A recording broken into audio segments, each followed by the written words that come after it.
때는 2024년 대한민국 서울. 그 중에서도 가장 호화로운 부촌으로 꼽히는 한남동에 자그마치 300억 대를 호가하는 저택이었습니다. 눈이 부시도록 화려한 크리스털 샹들리에가 그 아래를 비추고 있었죠. 설날을 맞아 차려진 16첩 반상의 진수성찬은 그야말로 화려함의 극치를 뽐내고 있었습니다. 완벽하게 세팅된 테이블, 값비싼 식기들, 그리고 최고급 요리들. 하지만 이 완벽해 보이는 가족 식사 자리에 감도는 공기는 시베리아 벌판에 그것처럼 얼음장같이 차가웠어요. 모두가 완벽한 가면을 쓰고 있었죠. 맑고 날카로운 마찰음이 이 모든 가식을 찢어 발기기 전까지는 정말 그랬습니다. 짝. 그 소리가 울리기까지 1초도 걸리지 않았네요. 소리의 근원지를 따라 모두의 시선이 향한 곳. 그곳에 4살배기 작은 아이, 제 딸 하윤이가 바닥에 주저앉아 있었습니다. 그날 밤 저는, 아니, 한 여인은 지난 5년간 억눌러 왔던 모든 것을 터뜨리기로 마음먹었죠. 아이의 보송보송하고 하얀 뺨 위로 믿을 수 없게도 순식간에 선명한 5 손가락 자국이 떠올랐습니다. 진성그룹의 안주인, 제 시어머니인 최경자 여사의 날카로운 목소리가 아이의 영혼을 그대로 핥히었습니다. 근본도 없는 것이 어미를 똑 닮아 이리 천박하구나. 인간으로서, 아니, 어른으로서 차마 입에 담을 수 없는 폭언이었습니다. 하윤이는, 제 딸은 소리내어 울지도 못했어요. 그저 그 작은 손으로 제 입을 틀어막은 채 가여린 어깨를 가늘게 들썩일 뿐이었습니다. 그 작은 등, 그 작은 어깨가 제 심장을 후벼 파는 것 같았죠. 이 모든 폭력의 이유가 무엇이었는지 아십니까? 아이가 실수로 전복찜 접시를 건드렸다는 것. 그래서 그 찜물이 최 여사가 새로 산 명품 투피스 자락에 몇 방울 튀었다는 것. 그것이 전부였습니다. 박서연 씨, 아니, 저는 심장이 누군가에게 거칠게 뜯겨나가는 듯한 고통을 느꼈습니다. 어머님, 아이가 실수한 것뿐이에요. 분노를 억누르고 말했지만 목소리는 제어할 수 없이 떨렸습니다. 최 여사는 그 도끼 서린 눈을 제게로 돌렸죠. 실수. 내가 그따위로 가르치니 저 애가 저 모양 아니냐. 모든 게 다 너 같은 어미 탓이다. 모든 화살이 제게로 돌아왔습니다. 저는 정말 마지막 희망으로 상석에 앉은 남편 이진우 씨를 바라보았습니다. 내 남편. 공정한 말 한마디면 됐어요. 어머니, 실수입니다. 그 한마디. 하지만 그 사람은 그저 미간을 살짝 찌푸렸을 뿐이죠. 그리고는 다시 고개를 숙여 스마트폰만 들여다보는 거예요. 이 끔찍한 광경이, 이 지옥이 자신과는 아무 상관없다는 듯이. 바로 내 딸이 맞았는데도 그때였습니다. 최 여사가 다시 손을 쳐들었습니다. 또 한 번 하윤이의 뺨을 향해서. 그 순간 저는 본능적으로 달려가 딸을 품에 안았습니다. 그 모진 손찌검은 고스란히 제 등에 떨어졌습니다. 퍽 하는 둔탁한 소리와 함께 살이 타는 듯한 끔찍한 통증이 느껴졌죠. 그만하세요. 저 자신도 놀랄 만큼 큰 소리였습니다. 제 안에서 무언가가 끊어지는 소리였죠. 5년. 이 집에 시집 온 지 꼬박 5년. 저는 숨을 죽이며 모든 것을 감내했습니다. 재벌가라는 허울뿐인 가문, 그들의 천박한 모욕과 무시 속에서도 언젠가는 나를, 내 아이를 가족으로 받아줄 것이라 믿었습니다. 그렇게 믿었던 스스로의 어리석음을 저는 그제야 탓했습니다. 그제야 남편 이진우 씨가 스마트폰을 테이블에 내던지며 소리쳤습니다. 박서연, 당신 지금 감히 누구에게 그런 식으로 말하는 거야. 그 힐라는 딸을 지키기 위한 저를 향한 것이었죠. 저는 평생 자신을 사랑하겠다 맹세했던 남자를 바라보았습니다. 그는 너무나 낯설었습니다. 저는 그를 위해 제 빛나는 경력을 포기했습니다. SKY를 나와 모두가 부러워하던 직장을 그만두었죠. 그의 어머니의 온갖 구박을 견뎠습니다. 심지어 그의 외도까지. 단 한 번 눈 감아 주었습니다. 하지만 제게 돌아온 것은 제 4살배기 딸의 뺨에 새겨진 붉은 낙인이었습니다. 저는 차갑게, 정말 차갑게 웃으며 딸을 안아들었습니다. 사과해야 할 사람들은 당신들이에요. 저는 주머니에서 스마트폰을 꺼냈습니다. 그리고 지난 5년 동안 단 한 번도 제 사적인 일로 연락하지 않았던 번호를 눌렀습니다. 그녀의 아버지, 대한민국 재계서열 1위 태상그룹의 김태준 회장이었습니다. 수신음이 한 번 울리고 바로 연결되었습니다. 제 목소리는 이상할 정도로 차분했습니다. 아빠, 저 서연이에요. 오늘 밤 진성그룹 부도내 주세요. 전화기 저편에서 정확히 2초간의 침묵이 흘렀습니다. 이윽고 낮고 묵직한 목소리가 들려왔죠. 알겠다, 딸아. 그 한마디에 전화는 끊겼습니다. 진성그룹 사람들은 처음에는 어리둥절한 표정을 짓더니 이내 귀를 찢는 듯한 폭소를 터뜨렸습니다. 특히 남편 이진우 씨는 허리가 꺾여라 웃더군요. 박서연 당신 정말 미쳤어. 그 시골 구석에서 농사 짓는 당신 아버지가 우리 진성그룹을 부도내. 설날 아침부터 별 미친 소리를 다 듣겠네. 저는 아랑곳하지 않았습니다. 그저 품에 안은 딸을 꼭 껴안은 채 작은 등을 토닥였습니다. 하윤이가 귓가에 속삭였죠. 엄마, 아파. 그 작은 목소리에 저는 다시 한번 무너질 것 같았지만 이를 악물었습니다. 바로 그때였습니다. 이진우 씨의 스마트폰이 요란하게 울리기 시작했습니다. 왕 사장님이 투자를 철회해. 그게 무슨 소리야? 갑자기 왜? 연이어 상석에 앉아있던 시아버지 이강철 사장의 전화도 울렸습니다. 신한은행 지점장님, 대출을 회수한다니. 그게 말이나 됩니까? 네, 상부의 지시라고요? 폭탄은 연쇄적으로 터졌습니다. 이진우 씨의 스마트폰은 쉴 새 없이 울렸고 그는 전화를 받을 때마다 얼굴이 하얗게 질려갔습니다. 이강철 사장 역시 재무팀장의 긴급 전화를 받고 얼굴이 굳어갔죠. 주가가 폭락하고 있습니다. 회장님, 누군가 엄청난 물량으로 대량 매도를 하고 있습니다. 이진우 씨가 경악이 가득한 눈으로 저를 쳐다봤습니다.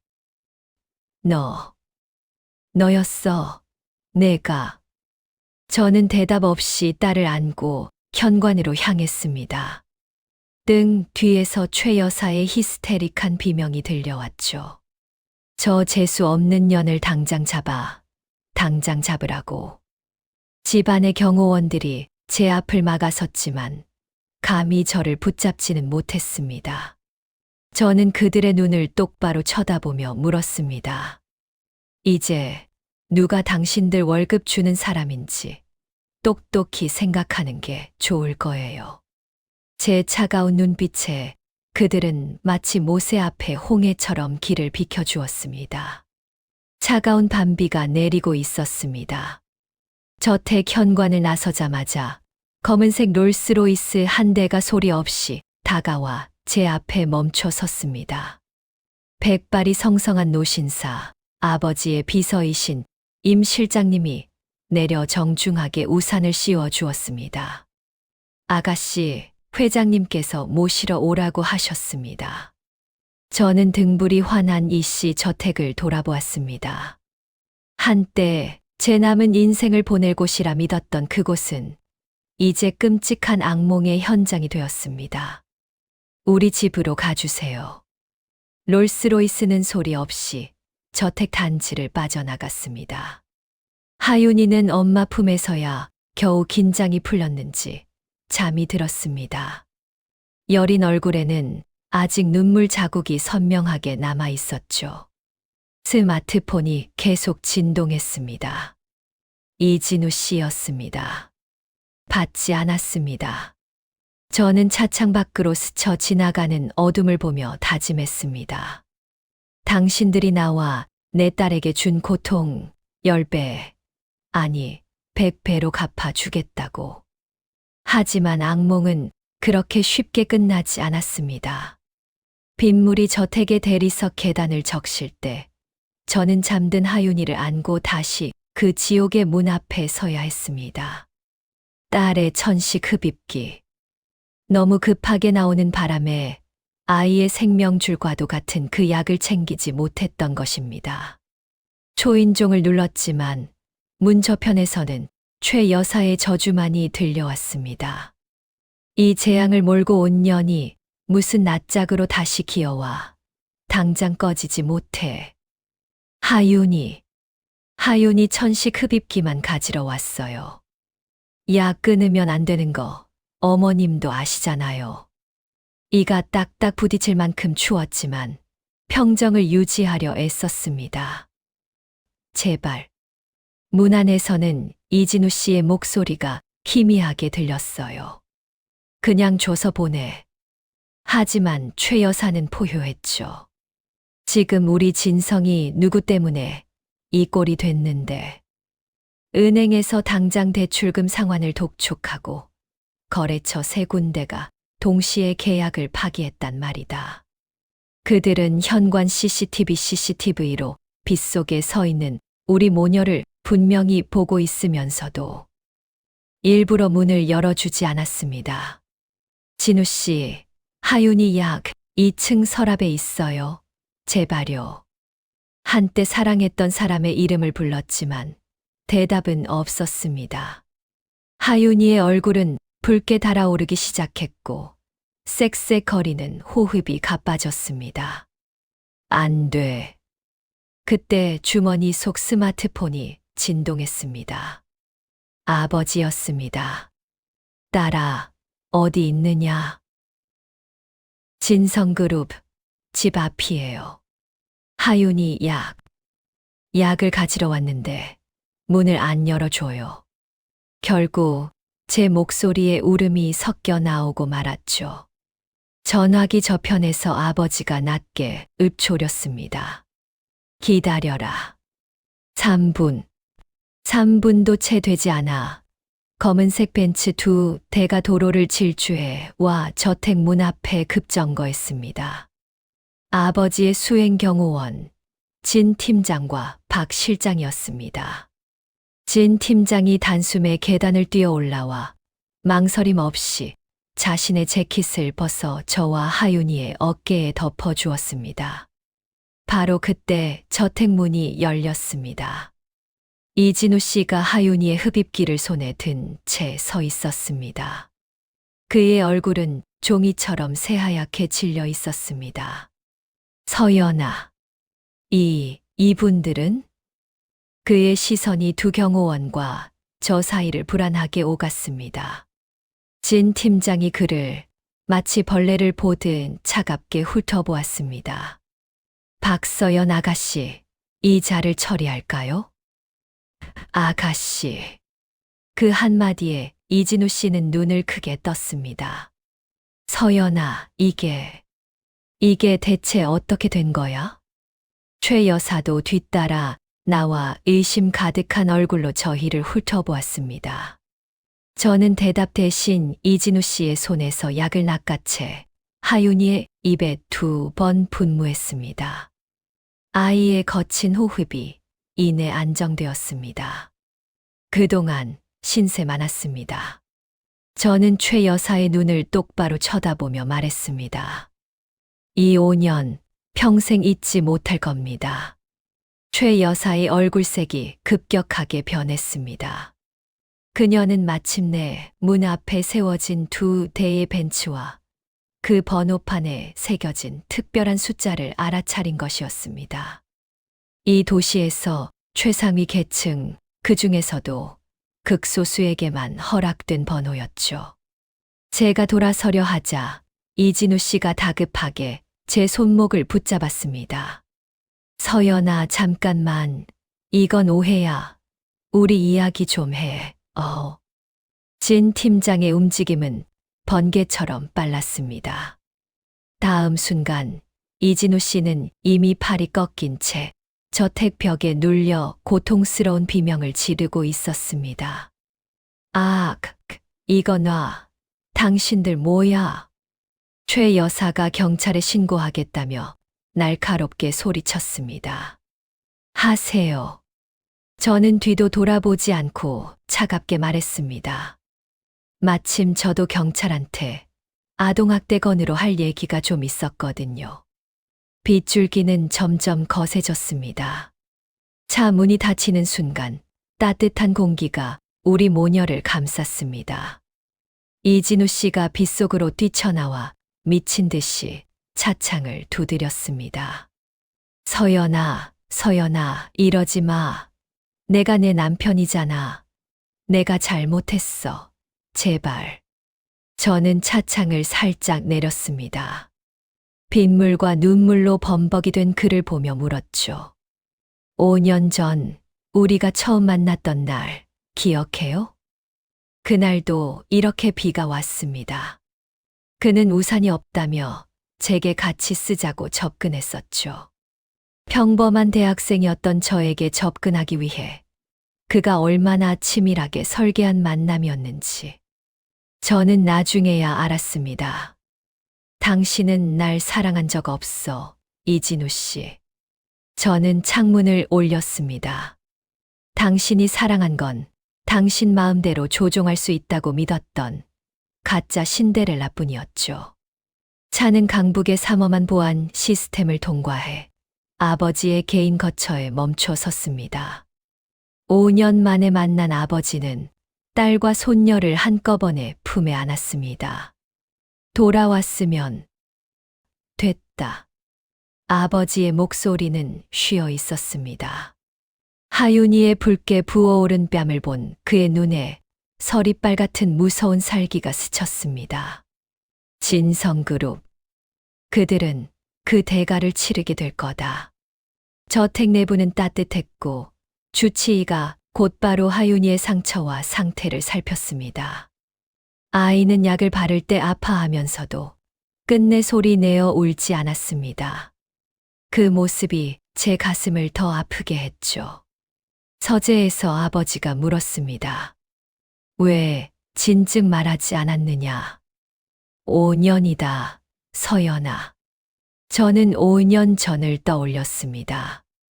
아버지가 마련해준 그룹 고위직을 거절하고 평범한 삶을 고집했던 25의 저를.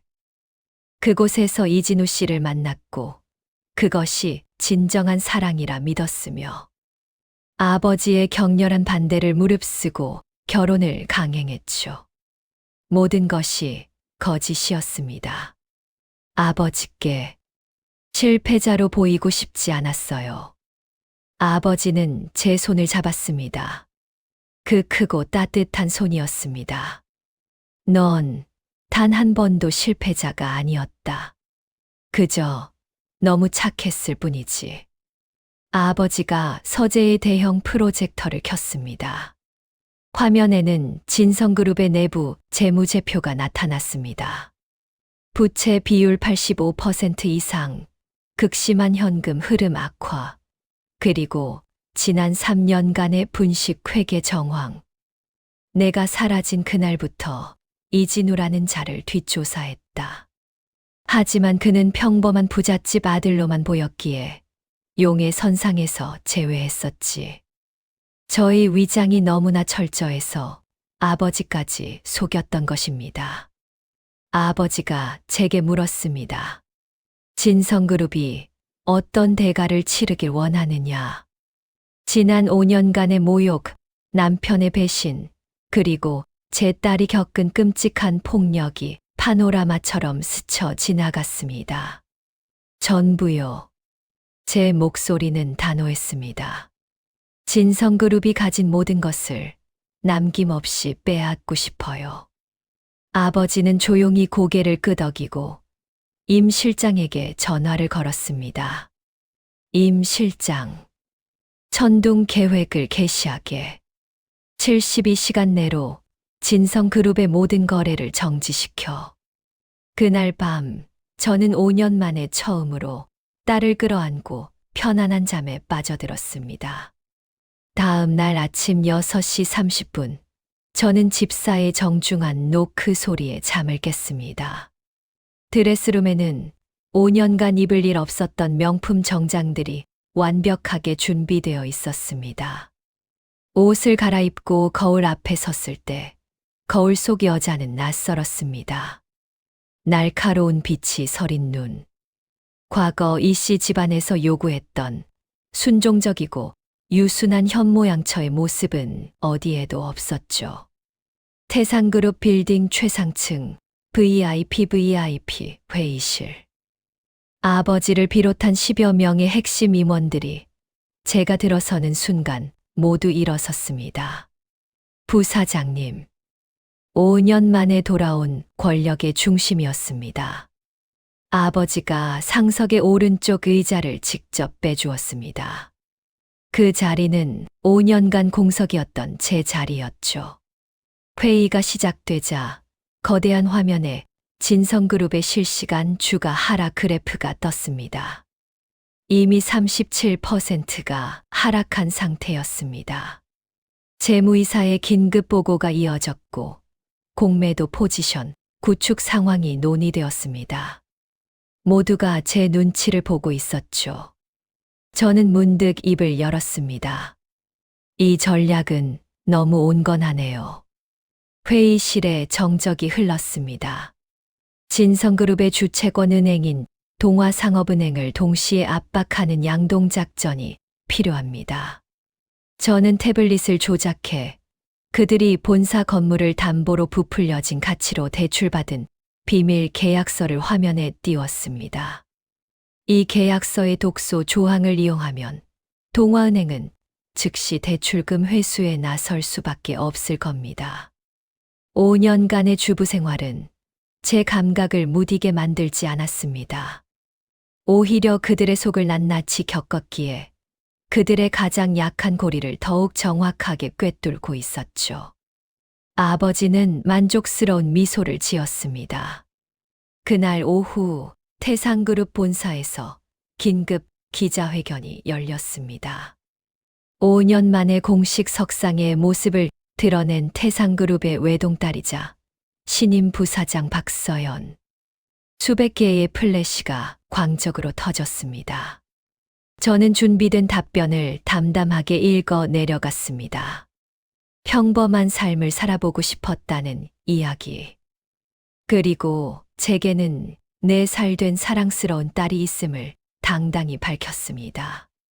그리고 오늘부터 저는 태상그룹 부사장으로서 제 아버지 김태준 회장님을 도와 그룹을 이끌어 나갈 것입니다. 그야말로 폭탄 선언이었죠. 기자회견이 끝나고 대기실로 돌아오자 이진우 씨가 핏발이 선 눈으로 저를 기다리고 있었습니다. 경호원들이 막아섰지만 제가 손짓으로 비키게 했죠. 너 정말 김태준 회장 딸이었어. 그는 믿을 수 없다는 듯, 아니 배신당했다는 듯 소리쳤습니다. 왜 속였어? 왜 나를 속인 거야? 저는 냉소했습니다. 내가 처음부터 태상그룹 딸이라고 말했다면 당신과 당신 가족이 날 이렇게 함부로 대했을까요? 아니, 어쩌면 날 더 마음껏 착취하기 위해 더 잘해주는 척 연기했으려나? 이진우 씨는 제 말에 대답하지 못하고 갑자기 제 앞에 무릎을 꿇었습니다. 서연아. 아니, 여보.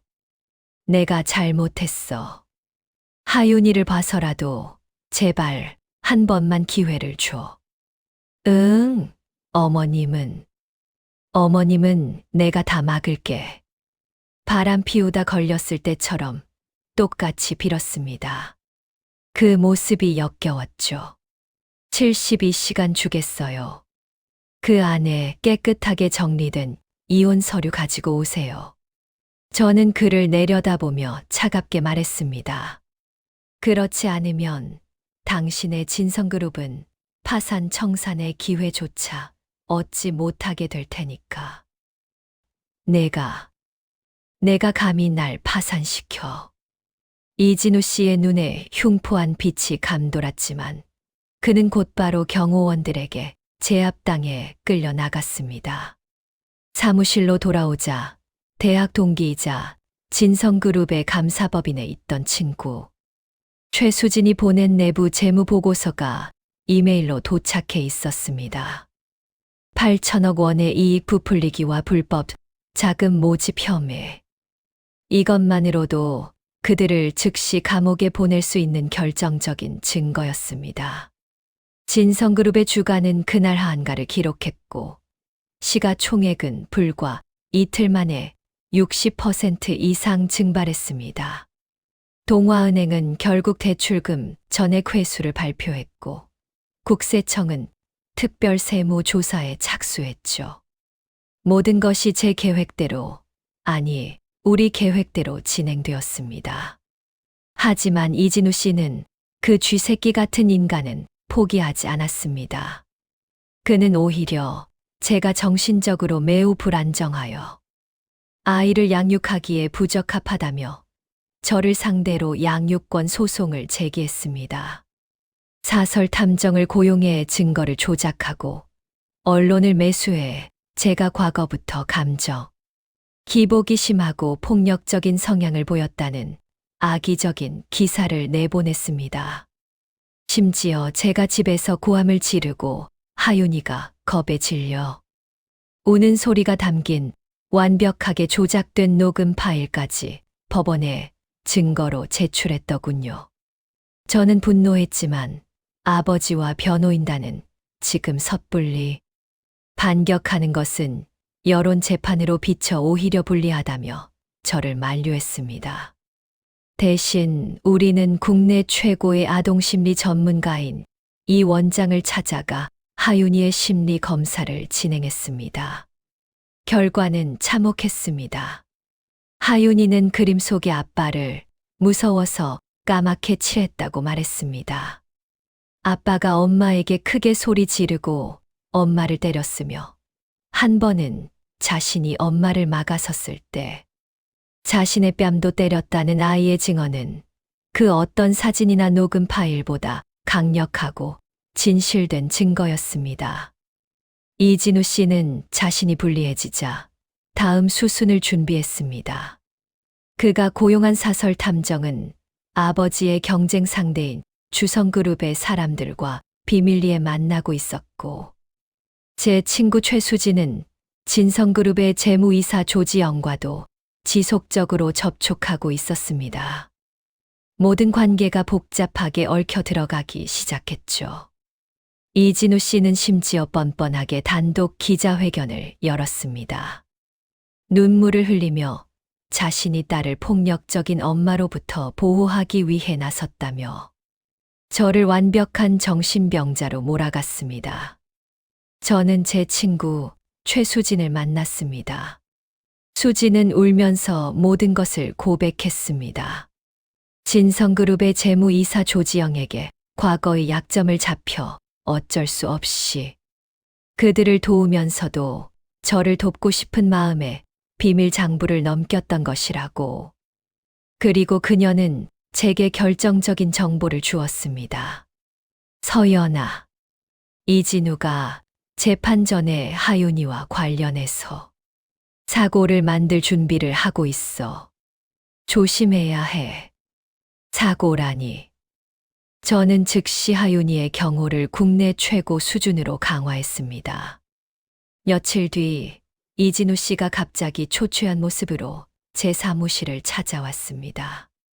그는 하윤이의 앨범과 아이가 가장 아끼는 애착 인형을 가져와 제 앞에 다시 무릎을 꿇었습니다. 서연아, 내가 다 잘못했다. 내가 미쳤었나 봐. 제발, 나 좀 용서해 줘. 그는 양육권 소송을 당장 취하하겠다고 했습니다. 그리고 자신이 저를 학대했음을 자백하는 영상과 어머니, 최경자가 증거 조작을 지시하는 대화가 담긴 녹음 파일이 담긴 USB를 건넸습니다. 너무나 완벽한, 너무나 갑작스러운 항복이었습니다. 하지만 이것은 세상에서 가장 치밀하게 설계된 거대한 함정이었습니다. 그날 밤 아버지의 사업상 최대 경쟁 상대인 주성그룹이 태상그룹의 대규모 분식 회계를 주장하며 천문학적인 규모의 공매도를 준비하고 있다는 극비 정보가 입수되었습니다. 이진우의 항복은 저를 방심시키기 위한 연극이었고 그 배후에는 주성그룹이라는 더 큰 적이 도사리고 있었습니다. 저는 즉시 긴급 이사회를 소집했습니다. 아버지의 모든 인맥과 저희 사재까지 동원해 2조 원에 달하는 주가 방어 자금을 긴급히 마련했습니다. 다음 날 아침 주식시장이 열리자마자 주성그룹의 무차별적인 공격이 시작되었습니다. 하지만 태상그룹은 막대한 자금력으로 그들의 물량을 모두 받아내며 성공적으로 주가를 방어해냈습니다. 바로 그때 최수진에게서 다급한 전화가 걸려왔습니다. 서연아, 속으면 안 돼. 그들의 진짜 계획은 주식 공매도가 아니야, 하윤이. 하윤이 납치야. 오늘 오후 유치원 선생님 한 명을 매수했다는. 전화가 그렇게 끊겼습니다. 저는 아연실색하여 유치원으로 달려갔습니다. 다행히 유치원 근처에 잠복해 있던 우리 경호팀이 하윤이를 데리고 나오려던 괴한들을 먼저 발견하고 체포한 뒤였습니다. 하지만 현장에는 그 사설 탐정 이강민이 없었습니다. 그리고 최수진이 의문의 교통사고를 당해 병원 중환자실에 있다는 연락을 받았습니다. 제가 병원으로 급히 달려간 사이 그것이 저를 유인하기 위한 또 다른 계략이었음을 깨달았을 때는 이미 늦었습니다. 제가 병원에 도착한 그 시각, 저택의 최첨단 보안 시스템이 외부의 해킹으로 교란되었습니다. 베테랑 경호원들이 정체불명의 가스에 쓰러졌고 하윤이는 제 딸은 사라진 뒤였습니다. 아이의 침대에는 이제 조건을 얘기해볼까 라는 쪽지 한 장만이 섬뜩하게 남아 있었습니다. 이진우 씨에게서 영상통화가 걸려왔습니다. 화면 속에는 의자에 묶여 공포에 질린 하윤이가 보였습니다. 그리고 이진우 씨는 그런 하윤이의 팔에 주사기를 겨누고 있었습니다. 박서연, 모든 고소를 취하하고 진성그룹 지분 원래대로 돌려놔. 그렇지 않으면 24시간 뒤 내 딸은 이 세상에 없을 거야. 저는 그 순간 무너졌습니다. 그러나 그것도 잠시 저는 거울을 깨뜨리며 제 손에 상처를 냈습니다. 그 고통이 저를 다시 현실로 끌어당겼죠. 정신 차려야 해. 저는 이진우 씨의 협상에 응하는 척 그가 알려준 성동구의 폐공장으로 가겠다고 했습니다. 하지만 동시에 친구 최수진이 죽기 전 제게 남긴 마지막 단서, 블루웨이 클럽과 강태민이라는 이름을 미친 듯이 추적했습니다. 이진우 씨는 그저 꼭두각시일 뿐, 이 모든 비극을 설계한 진짜 흑막 MM은 따로 있었습니다. 그는 바로 주성그룹과 깊숙이 연결된 강태민이라는 자였습니다. 저는 일부러 이진우와 강태민 사이를 이간질하는 문자를 보냈습니다. 그리고 진짜 하윤이가 감금된 장소는 폐공장이 아니라 강북 변전소 근처의 흰색 건물임을 파악해냈습니다. 폐공장에서 이진우 씨는 저를 기다렸지만 저는 그곳에 가지 않았습니다. 진 팀장이 이끄는 특수기동대가 하윤이가 감금된 건물을 급습했습니다.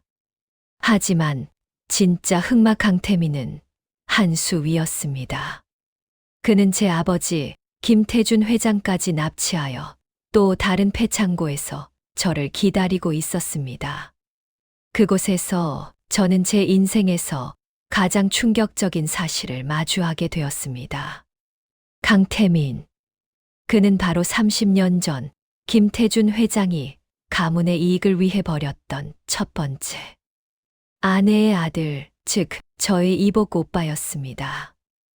이 모든 것은 수십 년에 걸친 그의 처절한 복수극이었습니다. 이진우 씨를 제게 의도적으로 접근시킨 것부터 진성그룹을 위기에 빠뜨리고 하윤이를 납치한 것까지 모든 것이 아버지의 모든 것을 빼앗기 위한 그의 거대한 계획이었습니다. 아버지의 모든 것을 빼앗을 거야. 당신이 그랬던 것처럼. 강태민이 태산그룹 지분 양도 각서에 서명하라며 아버지를 위협하는 순간 아버지가 그의 총을 빼앗으려 했고 격렬한 총격전이 벌어졌습니다. 아버지가 저를 감싸 안으며 총에 맞고 쓰러졌습니다. 위기의 순간 진 팀장이 이끄는 경찰이 다시 한번 현장을 급습하여 강태민 일당을 모두 체포했습니다. 그 과정에서 아버지는 총상을 입었지만 다행히 생명에는 지장이 없었습니다. 이 모든 결정적인 정보는 감옥에서 자신이 그저 이용당했음을 깨달은 이진우 씨가 마지막 양심으로 진 팀장에게 비밀리에 제공한 것이었습니다. 석 달이라는 시간이 폭풍처럼 흘러갔습니다. 법원의 경매 망치가 무겁게 내려쳐질 때마다 30년간 쌓아 올린 진성그룹의 신기루는 한 줌의 재가 되어 흩어졌습니다. 태산그룹은 그들의 우량 자산 대부분을 헐값에 합법적으로 인수했습니다. 한때 기세등등했던 이강철 사장은 충격으로 쓰러져 병든 노인이 되었고 최경자 여사는 모든 것을 잃고 비참한 모습으로 법원 앞에 서 있었습니다. 그녀는 저를 붙잡고 애원했습니다. 서연아. 아니, 부사장님. 내가 잘못했다. 과거의 정을 생각해서 제발 우리 살 길 좀 열어주게. 우리 손녀 하윤이 얼굴이라도 한 번만. 저는 그녀의 손을 차갑게 뿌리쳤습니다. 과거 하윤이가 고열로 사경을 헤맬 때 계집애 하나 죽으면 아들 낳으면 그만이라고 말했던 당신들의 그 만행을 나는 잊지 않았습니다. 법은 그들의 면접 교섭권을 영구히 박탈했습니다. 이진우와 강태민은 납치, 미살인 미수, 불법 자금 모집, 배임, 횡령 등 수많은 혐의가 더해져 장기 징역형을 선고받고 사회에서 완전히 경기되었습니다. 저는 진성그룹의 옛 본사 건물을 인수했습니다. 그리고 그곳을 가정폭력 피해 아동들을 위한 새벽 아동복지원으로 개조했습니다. 한때 누군가의 탐욕과 권력의 상징이었던 그 차가운 빌딩이 이제는 가장 약한 아이들을 보호하는 따뜻한 안식처로 다시 태어난 것입니다. 병상에서 회복한 아버지 김태준 회장은 제게 자신의 과거를 모두 고백했습니다.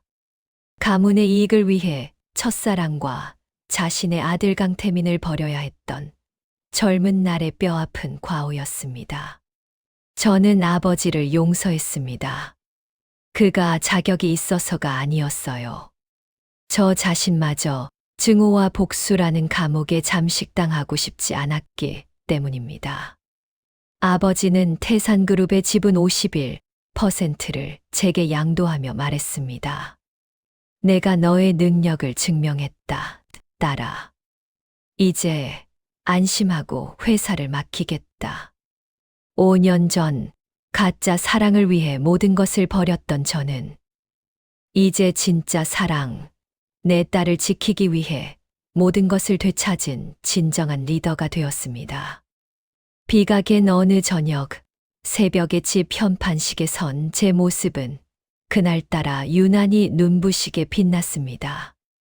마당에서는 하윤이가 새로 사귄 친구들과 함께 맑은 웃음소리를 내며 행복하게 뛰어놀고 있었죠. 제 곁에는 이제는 진 팀장이 아닌 진혁 씨라 불리는 든든한 그가 함께 서 있었습니다. 상처는 아물었지만 흉터는 남았습니다. 그러나 그 흉터는 더 이상 고통의 기억이 아니었습니다. 모든 것을 이겨낸 성장의 증표가 되었죠. 어둠은 결코 빛을 이길 수 없듯 한겨울의 혹독한 폭풍을 견뎌낸 제 삶에 비로소 따뜻한 봄이 찾아왔습니다.